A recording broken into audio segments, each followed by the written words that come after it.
వరంగల్లో బీఆర్ఎస్ కి big shock తగిలింది. మాజీ డిప్యూటీ సీఎం డాక్టర్ రాజయ్య రాజీనామా చేశారు. బీఆర్ఎస్ అధినేత కేసీఆర్ కు రాజీనామా లేఖను పంపించారు. తెలంగాణ రాష్ట్ర తొలి ఉప ముఖ్యమంత్రిగా రాజయ్య బాధ్యతలు నిర్వర్తించారు. ఇటీవల అధిష్టానంపై అసంతృప్తితో ఉన్న రాజయ్య లోక్సభ ఎన్నికల వేళ రాజీనామా చేయడం చర్చనీయాంశంగా మారింది.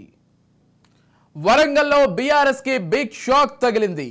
మాజీ డిప్యూటీ సీఎం డాక్టర్ రాజయ్య రాజీనామా చేశారు.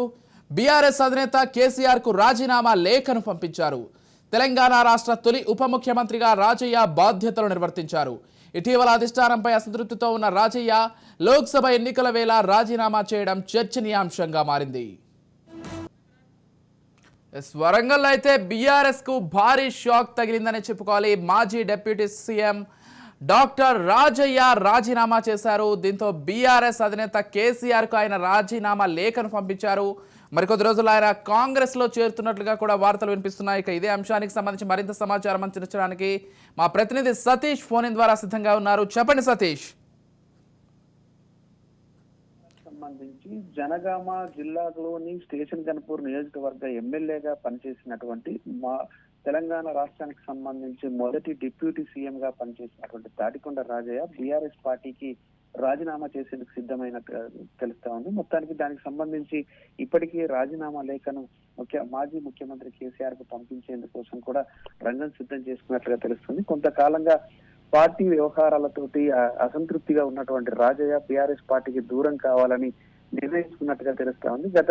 గడిచినటువంటి అసెంబ్లీ ఎన్నికల్లో ఆయనకు టికెట్ ఇవ్వకుండా, సిట్టింగ్ ఎమ్మెల్యేకు టికెట్ ఇవ్వకుండా మరొకరికి కడియం శ్రీహరికి టికెట్ ఇవ్వడం పైన ఆయన మొదటి నుంచి కూడా అసంతృప్తిగా ఉన్నాడు. ఎన్నికల సమయంలో పార్టీకి సంబంధించినటువంటి పెద్దలు ఆయనకు సర్ది చెప్పి పదవి ఇచ్చినప్పటికీ కూడా ఆ పదవి ఎన్నికలు అయిపోయిన వెంటనే ఆ చైర్మన్ పదవి కూడా పోవడంతో ఇప్పుడు ఆయన రాజకీయంగా కూడా తన పరిస్థితిని పరిస్థితిని చూసుకునేటువంటి పరిస్థితి వచ్చింది. మొత్తానికి రాజకీయంగా వెనుకబడిపోయేటటువంటి పరిస్థితి వచ్చిందంటూ అన్నట్టుగా వ్యవహార శైలి మారడంతో పాటుగా అధికార పార్టీలో గతంలో అధికారంలో ఉన్నటువంటి బీఆర్ఎస్ పార్టీకి సంబంధించినటువంటి కడియం శ్రీ గారికి ఆయనకు మధ్య సయోధ్య కుదరకపోవడంతో కూడా పార్టీలో ఇమ్మడలేకపోతున్నాడు అనేటువంటిది సన్నిహితులు చెప్తున్నటువంటి మాట.